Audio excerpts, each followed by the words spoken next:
the latest updates, please subscribe. Mathura के वृंदावन इलाके के एक आश्रम में श्रद्धालु बनकर आए एक युवक द्वारा कल खाने में मिलाए गए नशीले पदार्थ के बाद जहां 1 दर्जन से अधिक साधुओं की हालत बिगड़ गई, वहीं हालात बिगड़ने पर सभी साधुओं को अस्पताल में भर्ती कराया गया था। वहीं ये बात सामने आई है कि खाने में नशीला पदार्थ मिलाकर साधुओं को बेहोश कर युवक आश्रम से लगभग 20 लाख रुपए का सामान लूटकर फरार हो गया है। ये सभी साधु वृंदावन में बने 12 घाट आश्रम में रहा करते थे।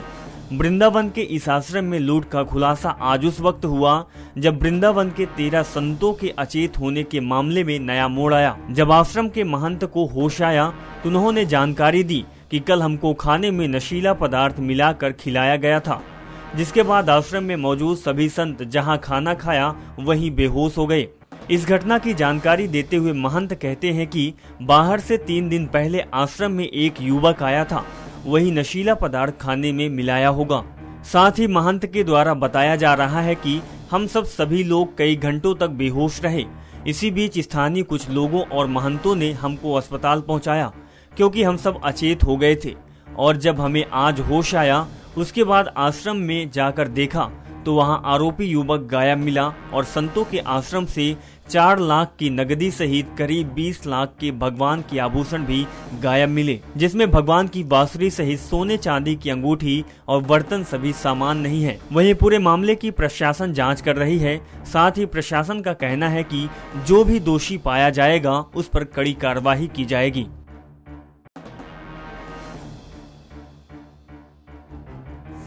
महाराज जी, क्या घटना हुई है आपके साथ जो साधु संत बेहोश हुआ है? एक व्यक्ति आया 3-4 दिन पहले, उसने कहा कि हम परिक्रमा करेंगे वृंदावन की, 2-3 दिन रहेंगे। मैंने कहा रह जाओ, तो रह गया।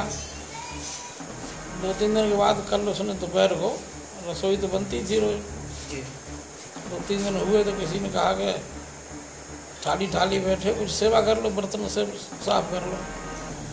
उस बाहर रसोई में गया, उसने दाल में कुछ विष इत्यादि जहरीली चीज मिला दी। उसके प्रभाव से फिर 2-3 घंटे पीछे हम लोग सब बेहोश हो गए। बेहोश हो गए, किसी को ये पता नहीं चला कि बेहोशी आ रही है कि नींद आ रही है। एक दूसरे के सोचते रह गए तो सो रहे हैं, इनको नींद आ रही है। जब संध्या हो गई तो दोबारा पहले ठाकुर महेंद्र सिंह आए सुंडर गांव के, तो दंडवत करके चले, कोई बोला नहीं उनसे। फिर वो शाम को आए 6:30 बजे लगभग, बोले ये कैसी नींद, पूरा 12 घाट सो रहा है।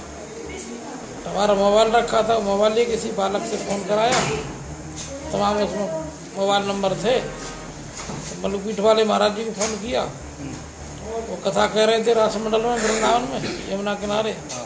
तत्काल सुनते ही आए और हाल देख करके गाड़ी में भर के यहाँ सब। कितने साधु लाए भर्ती, 13 लोग भर्ती हुए। उसने क्या क्या डाला था खाने में, क्या लगता है? और लगता क्या, हम तो दाल को स्वाद थोड़ी लगा, उस दाल में डाला था। अच्छा, ऐसे पता चलता क्या डाला है तो फिर खाते ही नहीं। कुछ सामान भी ले गया? सामान तो पूरा चुरा ले गया। रात को तो पता चला नहीं, रात को तो हम लोग यहाँ पड़े रहे। तो सवेरे हमको तो सवेरे पता ही चला कि हम हॉस्पिटल में हैं। सुबह जगह तो ऐसा लगा हम तो आश्रम में अपने कमरे में सो रहे हैं। कितना सामान ले गया?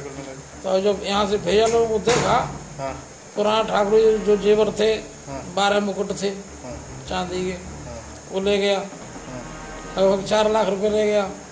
एक सोने की बांसुरी ले गया। 8 अंगूठी थी सोने की, वो ले गया। एक लोटा था चांदी का बड़ा खूब, आधा शेर का, वो ले गया। 2 कटोरी बड़ी थी, 7 कटोरी छोटी थी, और छोटे मोटे जो आते रहते हैं उनको ले गया। उनका हमको सही ध्यान नहीं है। सर, एक फूड पॉइजनिंग का मामला आया जिसमें 13 साधु बीमार हुए हैं, क्या मामला है? वृंदावन में 12 घाट आश्रम में ये संज्ञान में आया कि फूड पॉइजनिंग वजह से 13 जो साधु संत महात्मा थे उन्हें प्रॉब्लम हुई है। उनको रामकृष्ण आश्रम चिकित्सालय में भर्ती करा दिया गया है, जहाँ पर उनका समुचित इलाज चल रहा है और सभी खतरे से बाहर हैं। और अब इसके बाद हम लोग पहले इनका इलाज हो जाए, वहाँ देखते हैं कि ये प्रकृति बात क्या था, फूड पॉइजनिंग हुई कैसे। अगर उसमें कोई दोषी पाया जाए तो उसमें क्या करें।